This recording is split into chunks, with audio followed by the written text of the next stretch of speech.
The Gateway brings you the day's news from the St. Louis region and across Missouri. It also includes stories from the Illinois side of the river and our Metro East reporter, Will Bauer. In Alton, in Belleville, in East St. Louis, in Edwardsville, in Cahokia Heights, at Scott Air Force Base, I'm Will Bauer. St. Louis Public Radio. Listen to reports from Will and all of our journalists weekdays on the Gateway, on the STLPR app, and wherever you get podcasts. Hello and welcome to this week's edition of the Politically Speaking podcast. I'm your host, as always, Chris McDaniel, a reporter with St. Louis Public Radio. Joining me in studio today is Jason Rosenbaum of the St. Louis Beacon. And Joe Manis of the St. Louis Beacon. And our special guest this week is Steve Ehlmann, St. Charles County Executive. St. Charles County. Now, I can't speak for Joe or Jason, but I know, me personally and, my other coworkers here, most of the time we don't cover a lot of St. Charles. So give us a little bit of an update, who you are, what you've been doing. Well, the county executive, of course, is the chief executive officer in the county. We're a charter county. Our charter is very much like St. Louis County charter. Mm-hmm. So my duties and responsibilities are pretty similar to Charlie Dooley's in St. Louis County. I work with Charlie and Mayor Slay a lot, along with some other county officials down at East-West Gateway, talking about regional initiatives and regional problems and hopefully regional solutions. As I kind of alluded to, the office of St. Charles County Executive, our St. Louis County Executive, is actually very powerful. You have great control over the budget, staffing of departments, all those sorts of things. You said you were joking that you have more power than even the almighty mayor of St. Louis City. Well, almighty. But it's not enough. Like to paraphrase George Bush, who said this would be a lot easier if it were a dictatorship, just as long as I was a dictator. Yeah. And obviously, the executive branch enforces all the county ordinances and state laws and whatnot, but we have a 7-person legislative branch who makes the rules. Which is all Republican now, if I'm not mistaken. It has been for about 4 years. Yes. Now, for our listeners, I wanted to give them a little sense of your background because you are Republican. You were the former minority leader of the state Senate back when the Senate was in Democratic control back in the 90s. Used to play basketball with Nixon, correct? And others. You're part of that select crew of people who played basketball with the governor. Yeah, well, I was just in the House of Representatives at the time, so I was smart enough to know you needed to pass the ball to the senators. I had no idea that one of them was going to be governor someday. Yeah, because at the time, because Nixon was in the Senate. So you went into the House in the late 80s, correct? Yeah, 88 I was elected, started in 89. 92 to 1,000 in the Senate, and actually served as Republican floor leader, up until 25 days before we took the majority. So I was the Moses of the Republican Party. I wandered in the wilderness for 12 years, but never saw the promised land. Well, I'm shedding a tear for you right now. But I did want to ask you about your relationship with the governor. I know you sat next to him when he made his announcement about how he's essentially going to call a special session for Boeing. It seems like you two have a very good relationship. Has that translated at all for dividends for St. Charles County at all? Well, I think the governor, obviously the most recent contact we had with the governor's office was a tornado. And he came the next day and did all the things we asked him to do. I'm sure he would have done that for every other county as well. But it's nice when you have those personal relationships, and hopefully if we ever do get at odds over an issue, we'll be able to sit down and talk to each other and maybe come to some sort of conclusion. Now, I hate to break up this relationship here, but I have to know who's better at basketball, you or the governor, or who was better at basketball. Yeah, neither one of us is very good now. I think Nixon's knees are completely shot now, so I'm not really sure he's They've good. been replaced. Now, I could be wrong on that. I might be hit by lightning by his spokespeople on that, but maybe the county executive have an advantage now, possibly. Well, it would be ugly if we were to get out there and play today. I was probably a better shooter and a better passer, and he had a great inside game, and liked to throw his weight around a little bit, and was known to throw a few elbows. I heard but that. In his own way, he was quite effective as a player. Absolutely. He's a big Mizzou fan. That's a shocker. Yeah. Yes. Now, a couple interesting things about getting off the basketball a little bit about St. Charles County is that, A, now it provides more votes than the city of St. Louis in most major elections. B, outside of Springfield, it's arguably the largest block of Republican votes, which is why back when George Bush was president, I remember in 2004 he did one of his last stops in the state in St. Charles. St. Charles has often been Rick Santorum when he was here trying to get the presidential nomination. He did a big thing in St. Charles County. I was there. But at the same time, there's a number of union leaders. We were just talking about this before this started, who live in St. Charles County. And a lot of the Boeing workers live in St. Charles County, which gives you kind of an unusual perspective on what's going on with the special session and what's going on with the debate over tax credits. Do you want to talk a bit about that? Well, first of all, let me say that we're working on the union leaders to try to turn them into Republicans. Tim Green might be a challenge. That may be. But I remember when I was in the Senate, they used to tell me that my district had the third highest number of union members. So St. Charles County's always been kind of a blue collar county. We've got a lot more upscale housing now over the last 10 years or so, but it's nothing like other Republican strongholds, like, for instance, West County. Yes. And I almost forgot your question. You wanted to get into the the special session a bit, because we were talking before, is that you wrote a letter to the legislators, which was quoted extensively on the floor today by Senator Eric Schmidt. Well, I can't believe it was quoted that extensively, because it wasn't very long. It was to Eric and also to Ann Zare, who's actually my state rep, who are the two sponsors of the various bills, and basically told them that when I was growing up in St. Charles, almost all my friends, their dads worked at Mac, and that there's still an awful lot of people in St. Charles County that now work at Boeing. And we need to do everything we can to keep those jobs we already have, and hopefully get some more on this new project. What do you think of the proposal that is the general outlines of it, which is $150 million in tax credits? Well, the thing I like best about it, from what I've been told, is that if the jobs aren't created, we don't pay the money. Yeah, it's $2,000 over 10 years. So it's basically, if you don't do what you say you're going to do, it isn't going to cost the state anything, and that's not always true, as you know, from many of the other economic development programs that are out there. Well, you've been a big critic of TIFs. Do you want to explain? Tax increment financing. Tax increment financing, which allows a city to go ahead and give away not only its future revenue, but the future revenue of the county, of the school districts, of the library district, and fire and ambulance districts, and everything else. Yeah, and I think there's an important distinction here. I'm very much opposed to government picking winners and losers. And East-West Gateway has done a study that has shown over the last 20 years we've spent about $3.8 billion on these TIFs simply to move retail businesses around. And you can see the result of that if you drive by Northwest Plaza or Jamestown Mall or Crestwood Mall. And, we spent a whole lot of money here just creating different places for people to shop. And the developers have played one city off against another to try to attract the TIF so that city then will get the tax revenue. My point is, wouldn't it have been nice if we had, over the last 20 years, spent that $3.8 billion attracting companies like Boeing to bring more jobs here? And so I see this as entirely different. And we're not simply moving the pieces around the game board here. We're not simply moving jobs from one part of the region to the other. We are moving from one state to the other, and in the perfect world, I guess that wouldn't happen.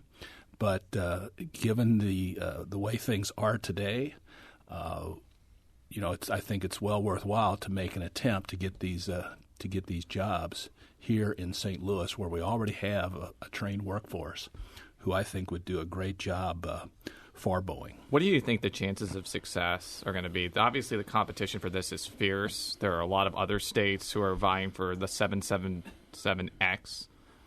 Do you think Missouri has what it takes to get the job? Well, we'll just have to wait and see. I mean, it's certainly not going to be easy, but I don't think we can afford not to try. And again, if nothing else, we need to do something that perhaps will protect the jobs that we already have. I remember not too long ago when Boeing had 25,000 workers, and now it's down 15. to 15. In fact, my sister just retired from there a couple of years ago, so I kind of got updates on what's going on there, and things are fine right now, but there's a lot of reason to be concerned about the future. Yeah, because there's a number of the military aircraft that are being built there now are being phased out within the next few years. Right. And this is a commercial aircraft that they would be building, the 777X. Correct. Missouri's operations now are virtually entirely from the military arm, so getting part of the commercial business would be a big deal. And let's remember who Boeing's competitor is in the commercial field. That's the European Airbus, which is heavily subsidized by, I assume, several of the governments in Europe. So they're in a competition here with other companies that are heavily subsidized. They are probably going to have to be subsidized to a certain extent to be competitive. And whether it's South Carolina or Alabama or Missouri, they're going to use their leverage to try to get as much of a subsidy as they can. And if they were wanting to build a new mall, I'd be 100% against them. But what they're talking about is bringing thousands of high-paying jobs. Now, one of the things that some more conservative lawmakers have brought up is one thing that they think puts Missouri at a disadvantage to other states is that we haven't had or adopted quote-unquote right to work, which is shorthand for, and Joe can maybe explain this because I always forget. Well, right to it's work. Hard to succinctly. Right. I mean, right to work, the term basically would bar companies or unions who have gotten a majority of the workers to vote for union representation to require all of the workers in that plant to make it a requisite for employment.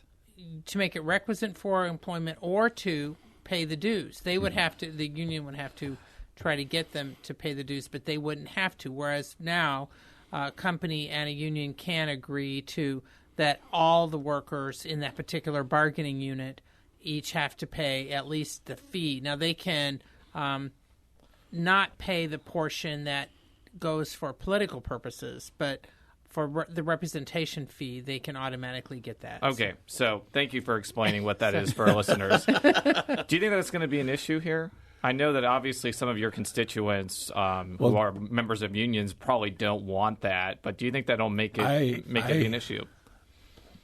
Joe, are you old enough to remember 78? Yeah. And so you remember this was on the ballot in Missouri, Yes. and it was a rather bloody battle. I was still teaching school and not involved in politics. Yeah, Kip Bond still talks about that. Yeah, does he? And he says it was a big mistake for I think you got to look at what's happened in Seattle with their union and look at the much better relationship that Boeing and St. Louis has had with theirs.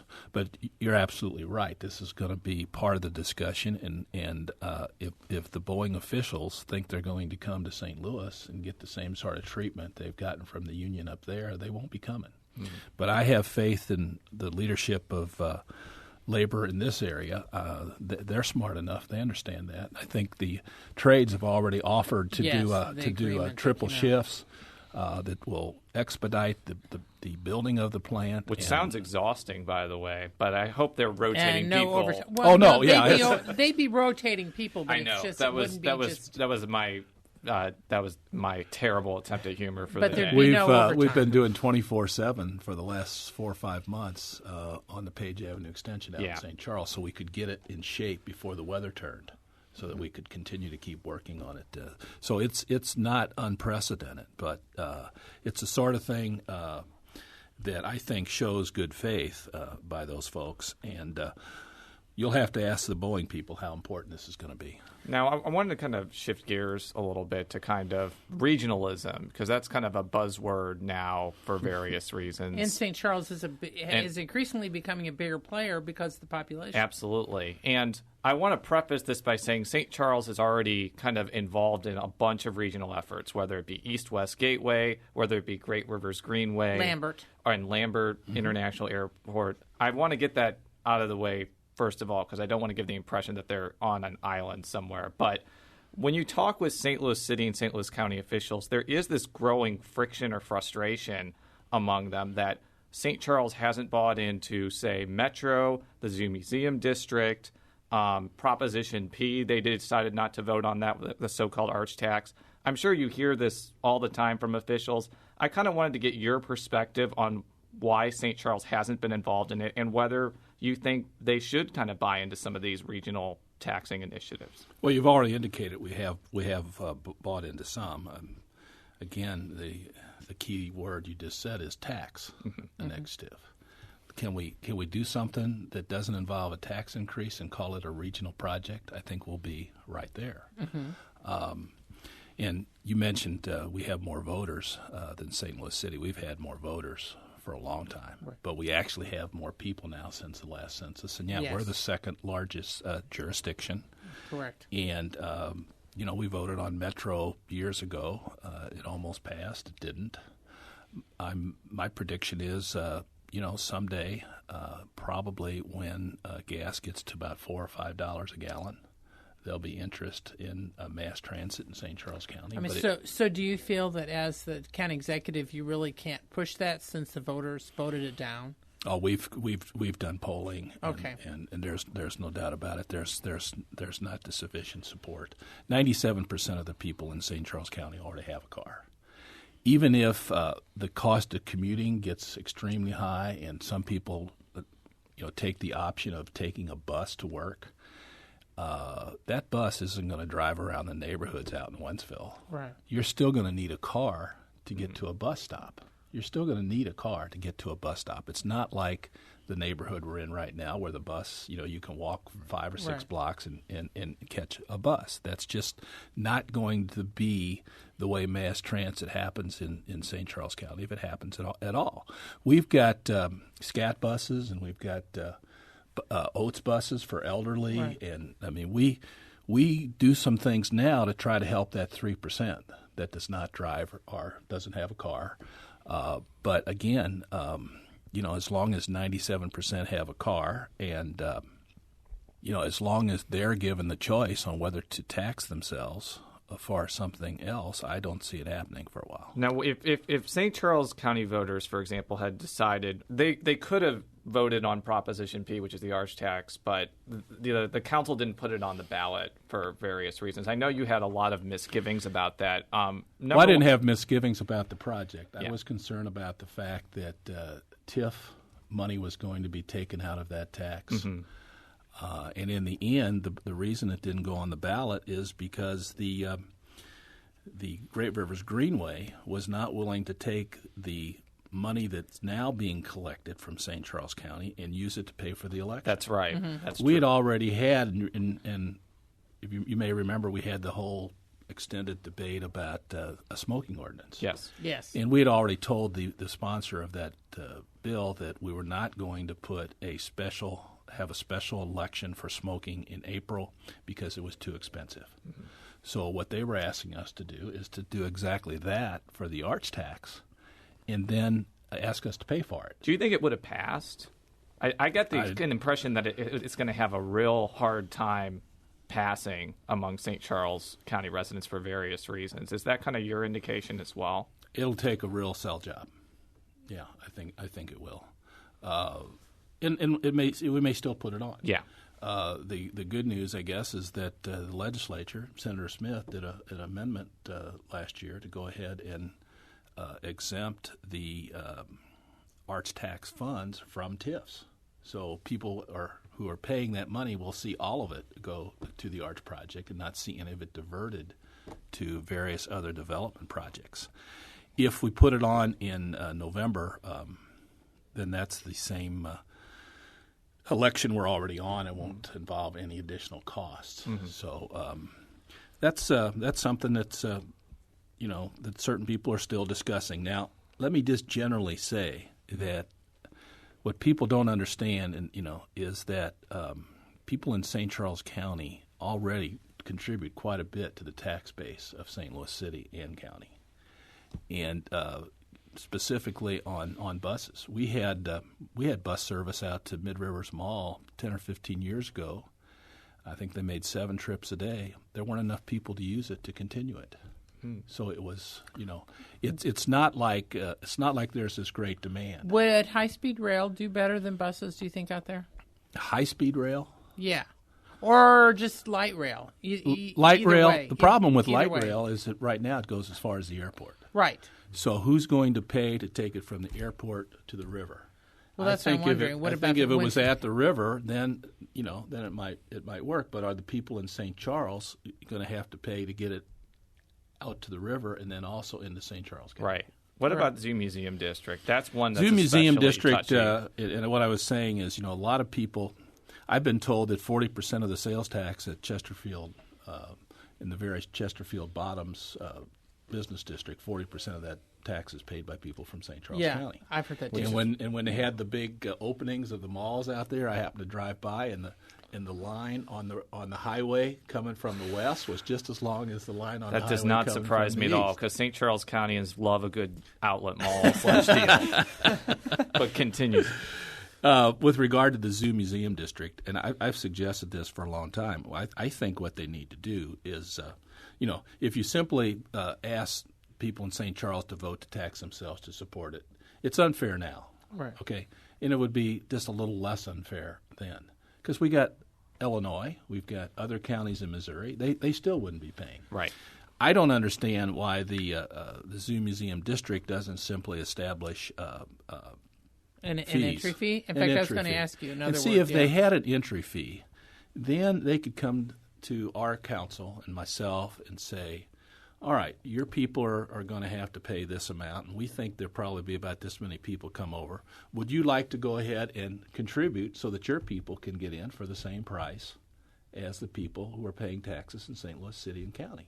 And I'd be glad to take that to our council, and then everybody, other counties could do the same thing if they wanted to. Like Jeffco or like Jeffco, others as well. We've got a dedicated park tax. Mm-hmm. But again, we don't charge entry to any of our parks or any of our facilities, which unfortunately are nowhere near the quality of the ones in St. Louis County and City. And I think people in St. Charles definitely appreciate, especially the zoo with all of our young families. But so far, I've heard nobody suggest anything like this. And of course, we would be opposed to a tax if you still had half the people in the region not participating. Why do you think they haven't approached you about that? That surprises me that they haven't at least mentioned it. That say, hey, look, we're going to have to start having people outside the city and county pay $1 or whatever. Yeah, I don't know. I think my guess is, and I don't know, but my guess is the tourism dollar is such a big part of it that they wouldn't want to do anything that would actually dissuade people from coming in from further reaches on summer vacation and things like that. Have you done any sort of calculations on how much sales tax St. Charles County may be losing because of those two big malls that are now in St. Louis County, West St. Louis County? Do you have any sense on how much the initial impact was not that much, but it's so far we know what happened in August. We don't know what happened in September. So we're still holding our breath. The initial results, it's not that significant. But our problem is 61% of our budget is based on sales tax. Well, in fact, that's what I was going to ask you. I mean, is there any possibility where we could see, and I think there was one outlet mall, I think it's outside St. Charles County, wasn't Warrenton? Warrenton. That one failed. Mm-hmm. But, I mean, could there be another war of outlet malls where there be one or two put in St. Charles County? Have you heard that? Haven't heard of any coming to St. Charles County. The problem is that people in St. Charles, including myself, who grew up there, we're used to going to St. Louis County and St. Louis City for a lot of things. I mean, before we had Mid Rivers Mall, we went to Northwest Plaza, and we come to the baseball games and the zoo and the other things we're talking about. Generally, people are not used to going the other direction. So we have the exception might be Bass Pro.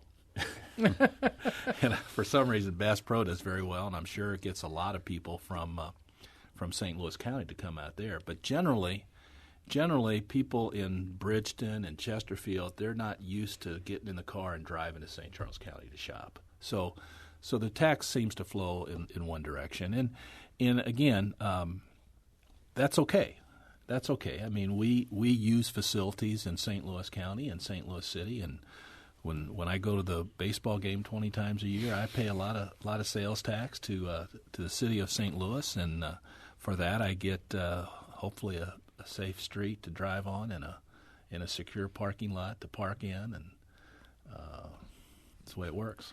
Do you think St. Charles is fairly represented, not just in the legislature, but also in Congress? Because your congressional representative is actually Blaine Luetkemeyer, who lives west of Jefferson City. Is he your representative, or is it Ann Wagner? Well, they kind of split. Blaine is mine, but yeah. That line just goes right through the middle of the county. Yes. And I think you need to get on a computer to figure out which district you're in. Yeah, I was very disappointed when the legislature drew those lines. I was hoping St. Charles County would be completely in one district or completely in the other. But if you want to look at it as the glass half full, we got two congressmen, and Ann's done a super job of reaching out not just to the people in her district, but all the people in St. Charles County. And Blaine does a good job, and he's got a great staff, and he's been around a lot. So I guess you could say we're better off because we got two. You were actually involved in the Senate redistricting, if I'm not mistaken. I guess St. Charles is essentially split in half like it was last time. It's almost split into three, but that was actually thrown out because it was unconstitutional for whatever reason.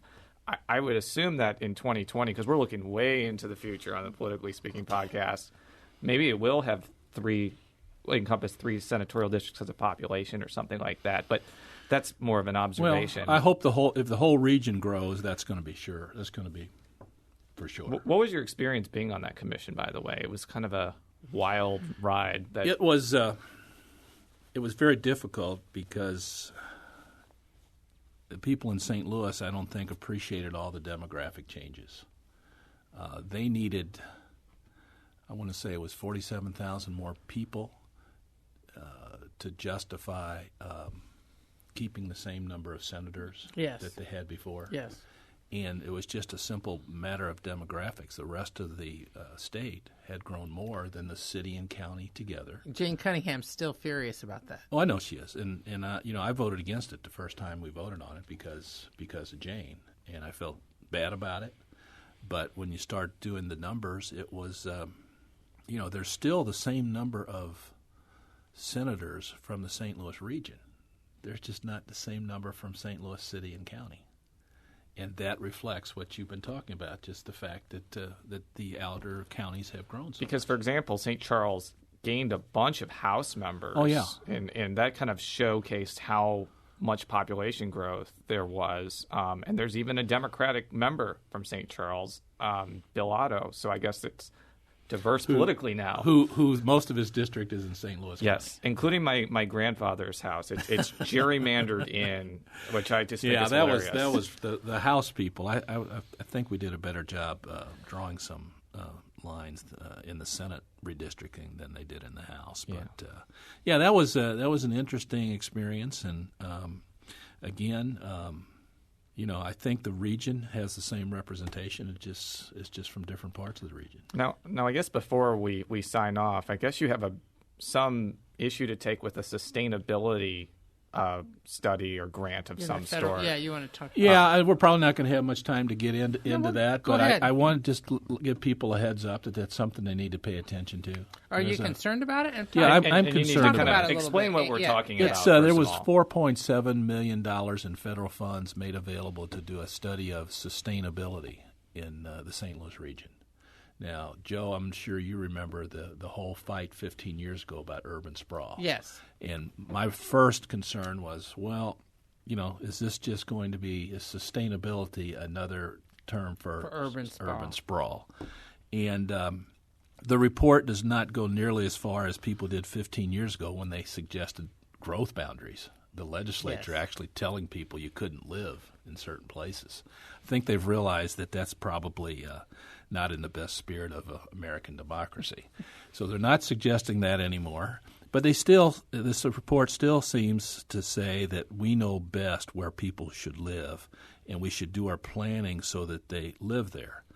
And my theory of government is people should live wherever they want to live, and their government should respond to their needs. We don't build new roads in St. Charles County to encourage people to move out there. In fact, they move out there and fight traffic for years until we can catch up and build the roads needed to serve them. So I think it's a basic philosophical difference from people, how they see the role of government. Is it to plan? Is it to tell people what's in their best interest? Or is it to go ahead and serve people where they want to live? And, in St. Charles County, we've had a lot of growth. But I tell people we have never spent a dime on advertising. We don't do anything to try to get people to move to St. Charles County. And, in fact, a lot of our people out there, when they move out, they love to close the door and be the last one, because they show up when the people across the street want to go build a subdivision there, and they think it's just fine the way it is. So it's not like the people in St. Charles are in some sort of competition against the city of St. Louis to have more people. The problems are that people in St. Louis County and St. Louis City who used to be absolutely happy with the neighborhoods they lived in became unhappy with the neighborhoods they lived in and decided to move to St. Charles County. And quite frankly, one of the things we talk about every day is how are we going to make sure that they continue to be happy with the neighborhoods they have in St. Charles County and don't want to move to Lincoln or Warren County someday? What do you see as the biggest challenge facing St. Charles County? Not making some of the same mistakes that the older parts of the region made. Can you elaborate on that briefly? Well, I think I've said this for years, and not just since the recent transfer thing with the students. People move to St. Charles County for two reasons. It's not because they have great roads, because the roads aren't very great when they move out there. They move to St. Charles County for safe neighborhoods and good schools. Okay? And if St. Charles County ever quits guaranteeing and providing safe neighborhoods and good schools, people will look to move somewhere else.